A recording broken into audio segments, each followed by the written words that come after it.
berjalan dalam firman-Mu, hatiku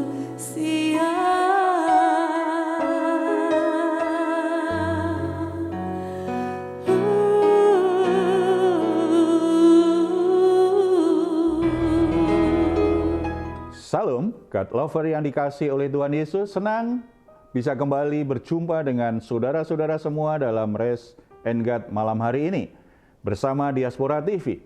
Setelah melewati kesibukan sepanjang hari ini, mungkin ada situasi yang membuat jiwa saudara menjadi letih lesu dan berbeban berat. Jangan menyerah, sebab Tuhan mengundang kita semua untuk mengalami kelegaan. Marilah kepadaku semua yang letih lesu dan berbeban berat. Aku akan memberi kelegaan kepadamu. Itu yang dikatakan Tuhan Yesus kepada kita di Matius 11 ayat 28. Oleh sebab itu, mari kita responi undangan yang luar biasa ini. Kita bersatu di dalam doa. Bapa di surga, kami ucap syukur anugerah-Mu sempurna bagi kami saat ini. Kami menyambut undangan-Mu Bapa, kami datang kepadamu karena kami tahu bahwa Engkaulah sumber kehidupan, Engkau sumber kedamaian, Engkau sumber sukacita dan kekuatan bagi kami semua. Kami membawa semua pergumulan hidup kami yang membuat jiwa kami menjadi letih lesu dan berbeban berat. Kami sangat percaya Tuhan akan memberi kami kekuatan hati, kelegaan. Bahkan Tuhan akan membuka jalan keluar yang terbaik. Ada sesuatu yang luar biasa Tuhan akan kerjakan lewat permasalahan itu. Sehingga masalahnya tidak hanya selesai, tetapi mendatangkan kemuliaan bagi nama-Mu. Ini kami Bapa, dalam nama Tuhan Yesus, kami berdoa. Amin. Saudara-saudara, kita sering mendengar istilah nasar. Nasar adalah menggenapi janji yang pernah diucapkan ketika ada sesuatu yang terjadi. Kita berharap Tuhan akan lakukan apa, Tuhan akan menolong apa, kondisinya yang kita harapkan seperti apa. Kita berjanji, Tuhan kalau ini terjadi, kalau saya sembuh, kalau saya dapat proyek ini, kalau saya berhasil, kalau situasinya seperti ini, saya akan lakukan ini, saya akan berikan ini. Jadi nasar adalah sebuah keinginan di hati untuk melakukan sesuatu yang kita janjikan kepada Tuhan. Saya sering mendengar ada seorang ibu yang bernasar ketika dia punya anak atau ketika anaknya sakit bernasar, Tuhan kalau anak ini nanti dewasa, aku rindu anakku ini jadi hamba Tuhan. Atau ketika anaknya sakit, Tuhan sembuhkan anakku, nanti kalau anakku menjadi dewasa, saya akan didik dia supaya dia jadi hamba-Mu. Aku serahkan anakku ini kepadamu sebagai hamba-Mu. Terserah hidupnya, masa depannya, itu milik-Mu. Tetapi sayangnya kadang-kadang ketika anaknya sudah kembali sehat, anaknya bertumbuh menjadi anak remaja yang pintar, anak remaja yang sikapnya sangat baik, menjadi remaja yang berprestasi bahkan sampai dewasa, tetap aja menunjukkan menjadi orang yang sangat baik sekali. Sementara mungkin ada anak yang lain yang ternyata membuat susah hati. Saya mendengar beberapa ibu menyesal, kenapa yang saya persembahkan kepada Tuhan, yang saya nasarkan, anak saya yang begitu baik ini, kenapa bukan anak yang bandel ini? Sehingga dia berat hati, doanya diubah, bukan lagi menyerahkan kepada Tuhan supaya anaknya dipakai Tuhan jadi hambanya, tetapi dia alihkan kepada anak yang dia anggap bandel. Dia lupa akan nasarnya kepada Tuhan. Oleh sebab itu, sebagai orang tua, kita tidak boleh gegabah, tidak boleh asal bernasar di hadapan Tuhan. Kita akan lihat satu kisah di Alkitab, bagaimana seorang ayah begitu gampang untuk bernasar kepada Tuhan untuk sesuatu yang sangat berisiko dan sulit untuk dipenuhi ketika ternyata tidak seperti yang dia harapkan. Hakim-Hakim pasal 11 ayat 29 ayat 40. Di situ diceritakan tentang nasar Yefta. Yefta bernasar, kalau aku nanti bisa menang karena pertolongan Tuhan, maka aku akan mengorbankan siapapun yang pertama keluar dari rumahku. Ayat 31 kita baca ya. Hakim-Hakim pasal 11 ayat 31. Maka apa yang keluar, mulai ayat 30 saja. Lalu bernasarlah Yefta kepada Tuhan, katanya, jika engkau sungguh-sungguh menyerahkan Bani Amon itu ke dalam tanganku, maka apa yang keluar dari pintu rumahku untuk menemui aku, pada waktu aku kembali dengan selamat dari Bani Amon, itu akan menjadi kepunyaan Tuhan, dan aku akan mempersembahkannya kepada sebagai korban bakaran. Ternyata yang keluar pertama setelah dia mengalahkan Bani Amon, ketika dia pulang, yang keluar ternyata anak perempuannya. Ayat 34. Ketika Yefta pulang ke Mispa, ke rumahnya, tampaklah anaknya perempuan keluar menyongsong dia dengan memukul rebana sambil menari-nari. Dialah anaknya yang tunggal. Selain dari dia tidak ada anaknya laki-laki atau perempuan. Saudara-saudara, dia tidak menyangka bahwa yang keluar pertama dari rumahnya anak perempuannya satu-satunya. Padahal dia sudah bernasar kepada Tuhan, kalau Tuhan memberi aku kemenangan, siapa yang keluar dari rumahku pertama kali, aku persembahkan kepada Tuhan. Aku jadikan korban persembahan kepada Tuhan. Akibatnya, Yefta menjadi terkejut dan dia sedih hati sekali. Ayat 35, demi dilihatnya dia, dikoyakkanlah bajunya sambil berkata, "Ah anakku, engkau membuat hatiku hancur luluh dan engkaulah yang mencelakakan aku. Aku telah membuka mulutku bernasar kepada Tuhan dan tidak dapat aku mundur." Berarti hal pertama yang perlu kita ingat, jangan mengabaikan apa yang pernah saudara nasarkan. Yefta tentu saja sangat sedih, makanya dia mengoyakkan bajunya. Itu ekspresi duka cita, ekspresi kesedihan orang-orang di masa itu.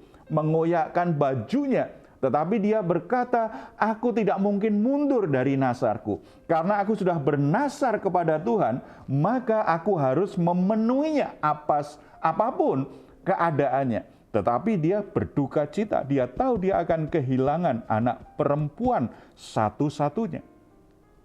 Tetapi dia sudah berjanji kepada Tuhan, dia tidak akan mundur.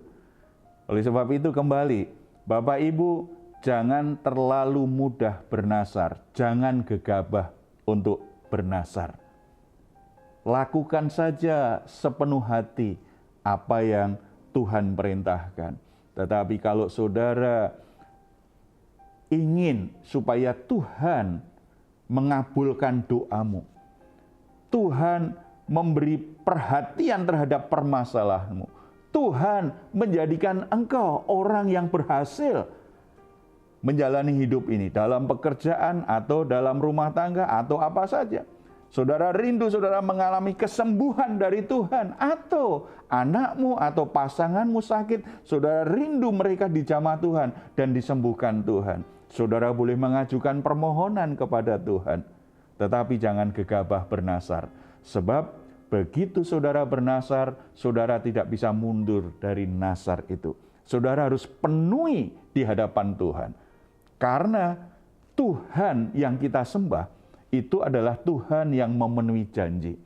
Allah sudah berjanji akan menyelamatkan, akan mendatangkan keselamatan bagi umatnya. Akan ada Mesias yang akan menyelamatkan, dan itu diwujudkan.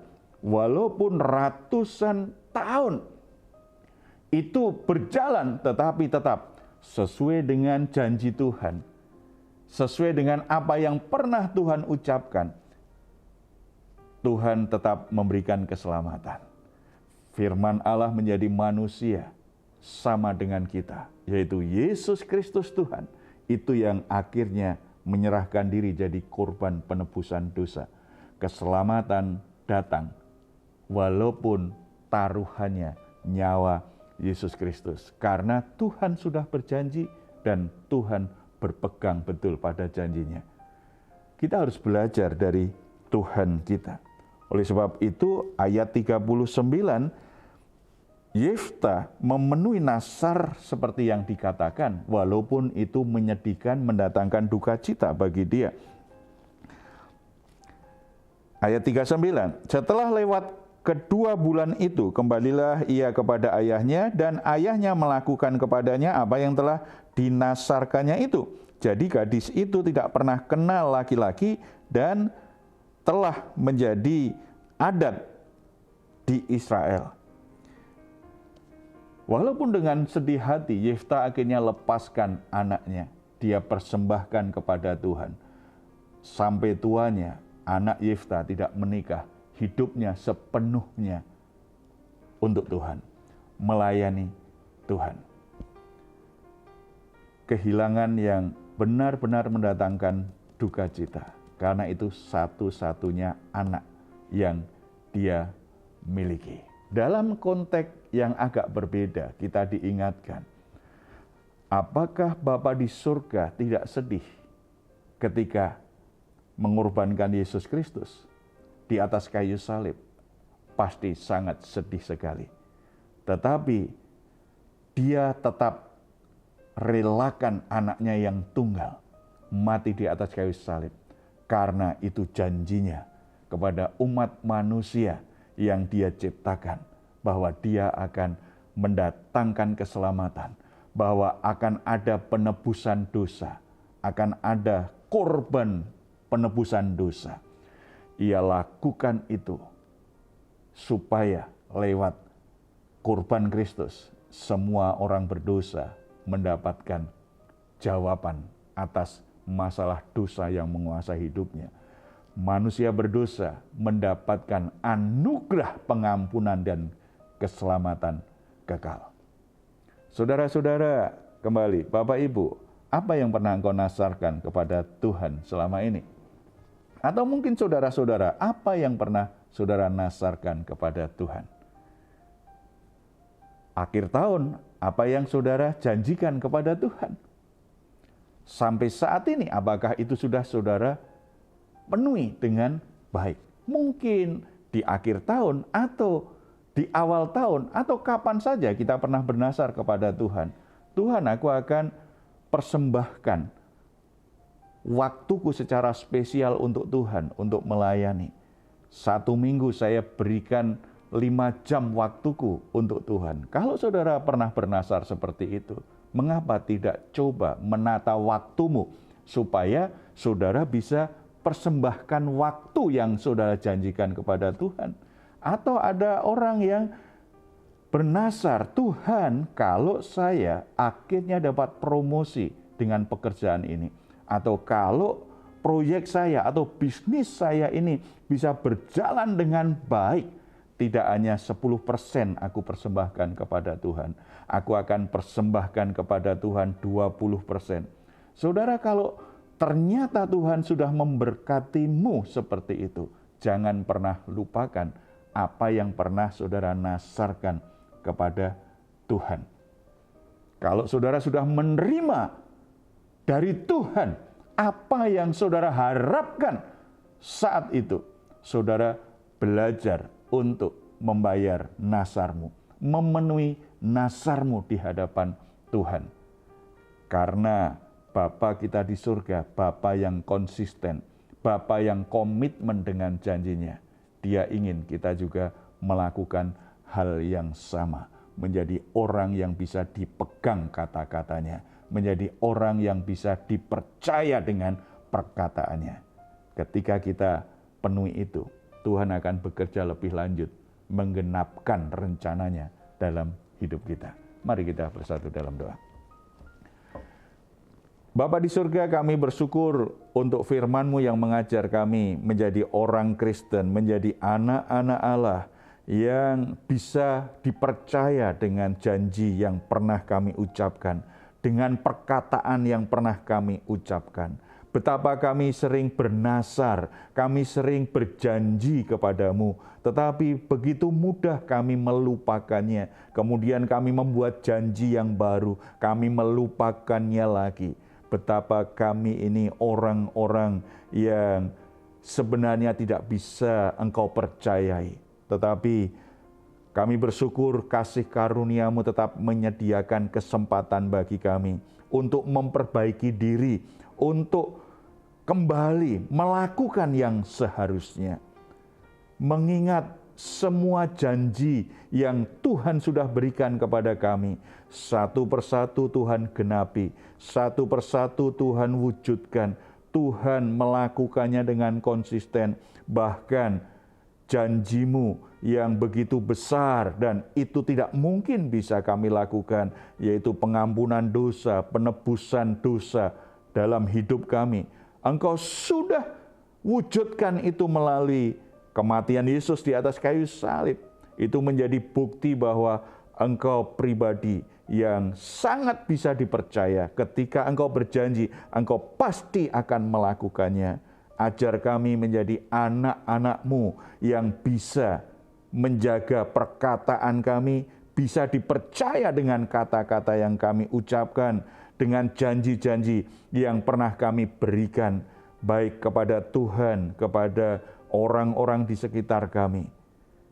Tuhan, beri kami keberanian, beri kami kekuatan, kesanggupan untuk bisa mewujudkan setiap nasar, setiap janji yang pernah kami ucapkan Tuhan. Ampuni kalau kami selama ini mengabaikan hal itu. Tapi kami sangat percaya firman-Mu memperbaharui hati kami. Tuhan berkati anak-anak-Mu yang sedang berjuang untuk mewujudkan janjinya di hadapan Tuhan. Tuhan berkati mereka, kuatkan hatinya, supaya mereka tidak menyerah dengan situasi kondisi yang sedang mereka alami. Karena ketika mereka memenuhi janjinya di hadapan Tuhan, anugerah Tuhan menguatkan hatinya, menyediakan segala sesuatu yang mereka butuhkan supaya mereka bisa hidup seperti yang sudah mereka janjikan di hadapan Tuhan. Nama Tuhan semakin dimuliakan, hidup mereka semakin dipercaya oleh Tuhan, semakin diberkati oleh Tuhan. Terima kasih Bapak, dalam nama Tuhan Yesus kami berdoa. Amin.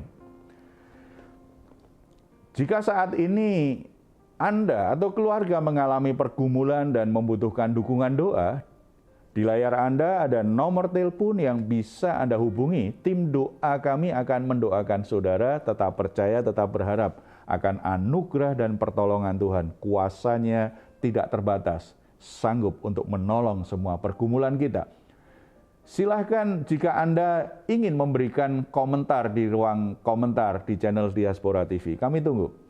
Mari kita perkatakan bersama-sama Mazmur 4 ayat 8-9. Engkau telah memberikan sukacita kepadaku lebih banyak daripada mereka ketika mereka kelimpahan gandum dan anggur. Dengan tentram aku mau membaringkan diri lalu segera tidur, sebab hanya Engkaulah ya Tuhan yang membiarkan aku diam dengan aman. Puji Tuhan, selamat beristirahat dan nikmatilah Rest and God malam hari ini. Tuhan Yesus memberkati kita semuanya.